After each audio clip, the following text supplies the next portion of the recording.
Current news आती रहती है, एरियर आता रहेगा, सब चीज होता रहेगा। वो एक दिन की न्यूज है तो 10 दिन की न्यूज है, लेकिन जो ये वीडियो है ये पूरी लाइफ टाइम काम आने वाली है। और अगर इसको नहीं जानोगे तो हो सकता है कि बहुत से पेंशनर जो है इसका फायदा नहीं उठा सकते हैं और उनकी पूरी लाइफ टाइम में जो उनको मिलना चाहिए था वो नहीं मिल पाता है। जय साथियों, दोस्तों आज का मेरा ये वीडियो एजुकेशनल है, लेकिन यह बहुत ही ज़्यादा इंपॉर्टेंट है। इसलिए आपसे जो है हाथ जोड़ के विनती है, रिक्वेस्ट है कि इस वीडियो को मिस मत करना। ये बहुत ही ज़्यादा इंपॉर्टेंट है, चाहे वो सर्विस पेंशनर्स हों, चाहे वो फैमिली पेंशनर्स हों, उनको यह वीडियो जरूर देखना चाहिए और पूरा देखना चाहिए। और मेरा ये भी रिक्वेस्ट है कि इस वीडियो को जो है आप शेयर भी जरूर करना, ताकि और पेंशनर्स के भी यह काम आ सके। आज के इस वीडियो में मैं एलिजिबिलिटी ऑफ फैमिली पेंशनर्स के बारे में बताने वाला हूं, और इसमें मैं आपको यह भी बताऊंगा कि क्या पति पत्नी के अलावा बच्चे, माता पिता या फिर भाई बहन भी पेंशन के हकदार होते हैं। अगर होते हैं तो उसकी पात्रता या एलिजिबिलिटी क्या है, और वो कौन सी कंडीशंस हैं जिन कंडीशंस से जो है इनकी पात्रता समाप्त हो जाती है, इनएलिजिबल हो जाते हैं पेंशन लेने के लिए। तो मैं अभी जो है आपको लैपटॉप के माध्यम से ये चीज़ें बताता हूँ। साथियों, फैमिली पेंशन देयता के लिए इन चारों को जो है फैमिली पेंशन की कैटेगरी में शामिल किया गया है। नंबर 1 आप देख रहे होंगे स्पाउस, यानी कि पति पत्नी जो हकदारी है, पति पत्नी, बच्चे, पेरेंट्स यानी कि माता पिता, और डिसेबल्ड सिबलिंग मतलब विकलांग भाई बहन। दोस्तों इस चीज़ का आपको पता होना चाहिए कि फैमिली पेंशन का सबसे पहले हकदार स्पाउस यानी कि पति या पत्नी होता है। उनके इनएलिजिबल या अपात्र हो जाने पर उनके बाद जो है बच्चे फैमिली पेंशन के पात्र होते हैं। अगर ये स्पाउस और चिल्ड्रन दोनों अपात्र हो चुके हैं तो तीसरे नंबर पर पेरेंट्स जो हैं, इसके माता पिता फैमिली पेंशन के पात्र होते हैं। और ये जो तीनों ऊपर स्पाउस, चिल्ड्रन और पेरेंट्स अगर तीनों अपात्र हो जाते हैं तो विकलांग भाई बहन फैमिली पेंशन के पात्र होते हैं। अभी देखिए एलिजिबिलिटी ऑफ स्पाउस यानी कि पति पत्नी की पात्रता। तो ये देखिए पहले में लिखा हुआ है कि फैमिली पेंशन जो है विडो यानी कि विधवा या विधुर को कब तक मिलती है, जब तक उनकी डेथ नहीं हो जाती या फिर वो शादी नहीं कर लेते। इन दोनों में से जो भी पहले हो जाता है तो तब तक उनको जो है फैमिली पेंशन मिलती है। यानी कि उन्होंने रीमैरिज अगर पहले कर लेंगे तो उनकी फैमिली पेंशन बंद हो जाएगी। देखिए दूसरे में यह लिखा हुआ है कि कोई चाइल्डलेस विडो है, यानी कि कोई विधवा है, उनका बच्चा नहीं है और उन्होंने रीमैरिज भी कर ली है, तो उनको जो है फैमिली पेंशन मिलती रहेगी, लेकिन उनकी अदर इनकम जो मिनिमम फैमिली पेंशन है और महंगाई भत्ता है उससे कम होनी चाहिए। अब देखिए एलिजिबिलिटी ऑफ चिल्ड्रन यानी कि बच्चों की पात्रता।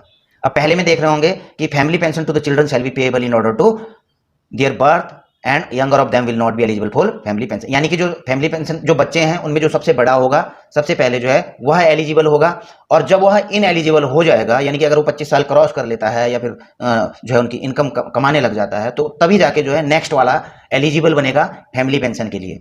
अभी दूसरे में क्या है कि यदि ट्विंस हैं यानी कि जुड़वा बच्चे हैं तो उन बच्चों को जो है इक्वल शेयर मिलेगा, यानी कि 50-50% फैमिली पेंशन का उनको मिलेगा।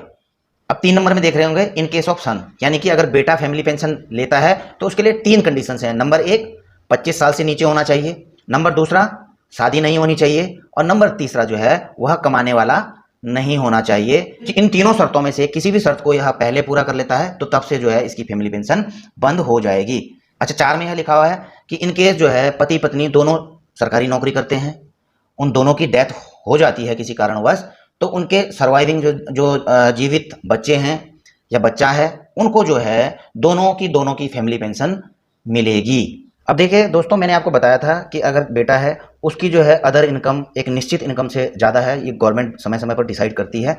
अगर उससे ज़्यादा है तो उसकी फैमिली पेंशन बंद हो जाती है। लेकिन यहाँ पे 2 फैमिली पेंशन का मैटर है, जहाँ पर कि अगर एक फैमिली पेंशन उस निश्चित इनकम से ज़्यादा भी जा रही है फिर भी जो है यह उस आड़े नहीं आएगा कि दूसरी फैमिली पेंशन उसको ना मिले। तो अगर उसकी इनकम ज़्यादा भी जा रही है एक फैमिली पेंशन से, फिर भी वह उसको जो है दोनों फैमिली पेंशंस मिलेंगी।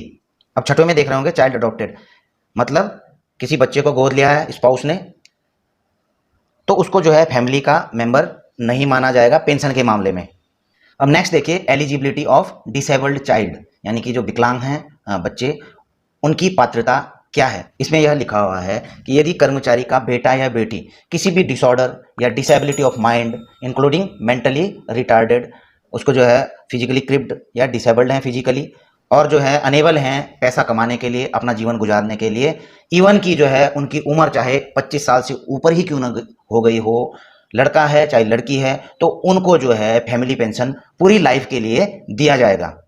अब अगला देख रहे हो, family pension is payable to disabled children for the life after the youngest child attain, यानी कि अगर कोई छोटा भाई है, सही है, तो पहले उसको मिलेगा, छोटा भाई या बहन, लेकिन जब वो 25 साल उम्र पूरी कर लेते हैं या फिर जो है इनएलिजिबल हो जाते हैं, तो जो डिसेबल्ड चाइल्ड है उसके बाद जो है उनको पूरी लाइफ टाइम के लिए जो है यह पेंशन दी जाएगी। कि जो डिसेबल्ड चाइल्ड है, परमानेंटली डिसेबल्ड हैं, सिबलिंग यानी कि जो है भाई बहन जो विकलांग हैं, तो उनको जो है पीपीओ में उनका नाम दर्ज किया जाएगा। अगर जो है कोई अदर एलिजिबल फैमिली पेंशन के लिए नहीं है, कि non intimation of physical oblique mental handicap does not make a child in eligible for family pension, यानी कि अगर जो है विभाग में सूचित नहीं भी किया है कि फिजिकल और मेंटल हैंडीकैप हैं बच्चे, तो इसका मतलब ये नहीं है कि उनको फैमिली पेंशन नहीं मिलेगी, मिलेगी, लेकिन एक डिसेबिलिटी सर्टिफिकेट देना पड़ेगा उनकी मृत्यु के बाद जो है डिपार्टमेंट में। लेकिन वह जो डिसेबिलिटी सर्टिफिकेट है उसमें जो है वह डिसेबिलिटी जो है पहले की होनी चाहिए, यानी कि एम्प्लॉय हैं या पेंशनर हैं उनकी मृत्यु से पहले की डिसेबिलिटी होनी चाहिए, उसको जो है जो अपॉइंटिंग अथॉरिटी है उसको एक्सेप्ट कर सकती है।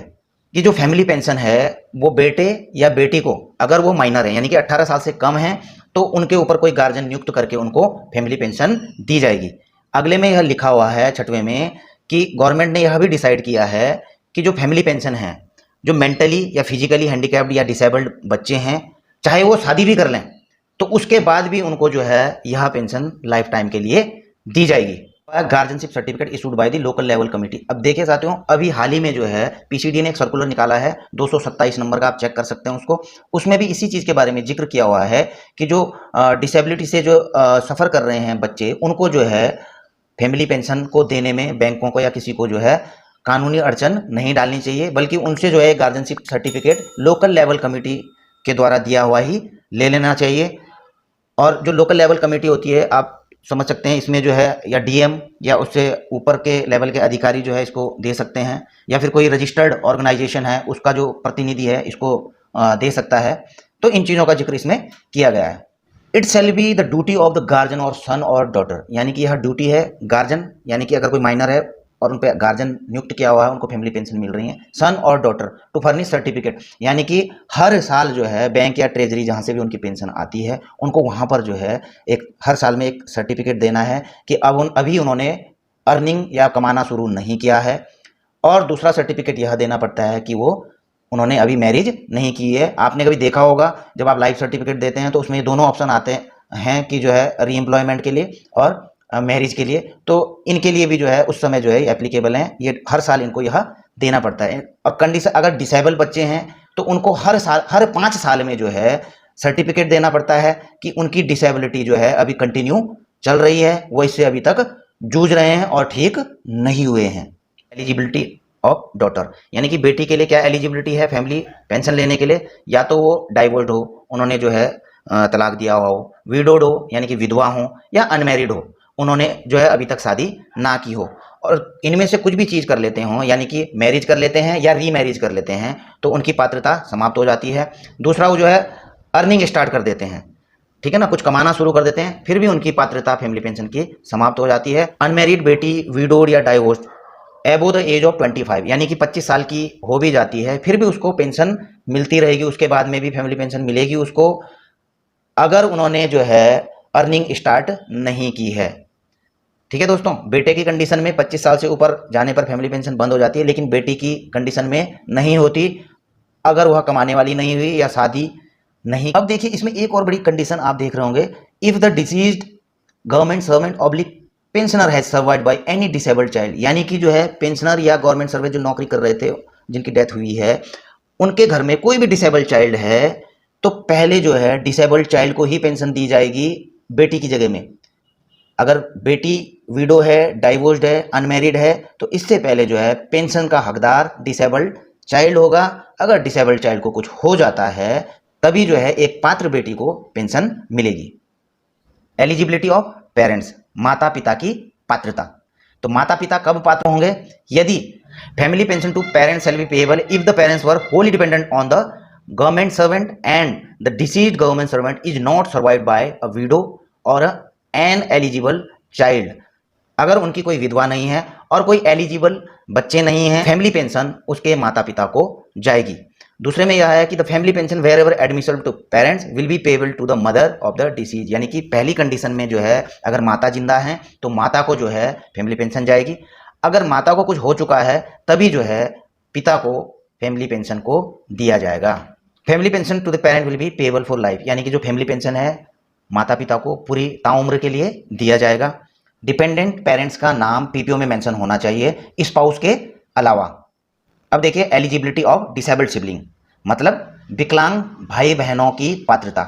विकलांग भाई बहन फैमिली पेंशन के पात्र तभी होंगे जब वे जो सरकारी कर्मचारी है उनकी मृत्यु से पहले उन पर पूरी तरीके से डिपेंड रहे हों और मृत सरकारी कर्मचारी की जीवित विधवा या एलिजिबल चिल्ड्रन या माता पिता न हो। तो इस कंडीशन में ही विकलांग भाई बहन फैमिली पेंशन के लिए एलिजिबल होंगे। तो दोस्तों आई होप कि आपको वीडियो अच्छी लगी होगी, जो इसमें जानकारियां दी गई हो अच्छी लगी होगी, क्योंकि मुझे पता है कि जो है पेंशनर्स को नहीं पता रहता है कि उनकी पति या पत्नी के अलावा जो है उनके बच्चे, उनके माता पिता या उनके भाई बहन भी जो हैं पेंशन के हकदार होते हैं और उनकी हकदारी किस प्रकार से उनको दिलाई जा सकती है, ये सारी चीज़ें उनको जानना बहुत ही ज़रूरी है। तो मेरी आपसे दोबारा रिक्वेस्ट है, इस वीडियो को शेयर जरूर करना अदर पेंशनर्स के लिए, फैमिली पेंशनर्स के लिए, ताकि उनको जो है फैमिली पेंशन के बारे में जानकारी सही प्रकार से मिल सके। और जो चैनल में नए हैं चैनल को सब्सक्राइब करके बेल आइकन का घंटा दबा सकते हैं। जल्द मिलूंगा नई वीडियो के साथ में। जय हिंद, वंदे मातरम।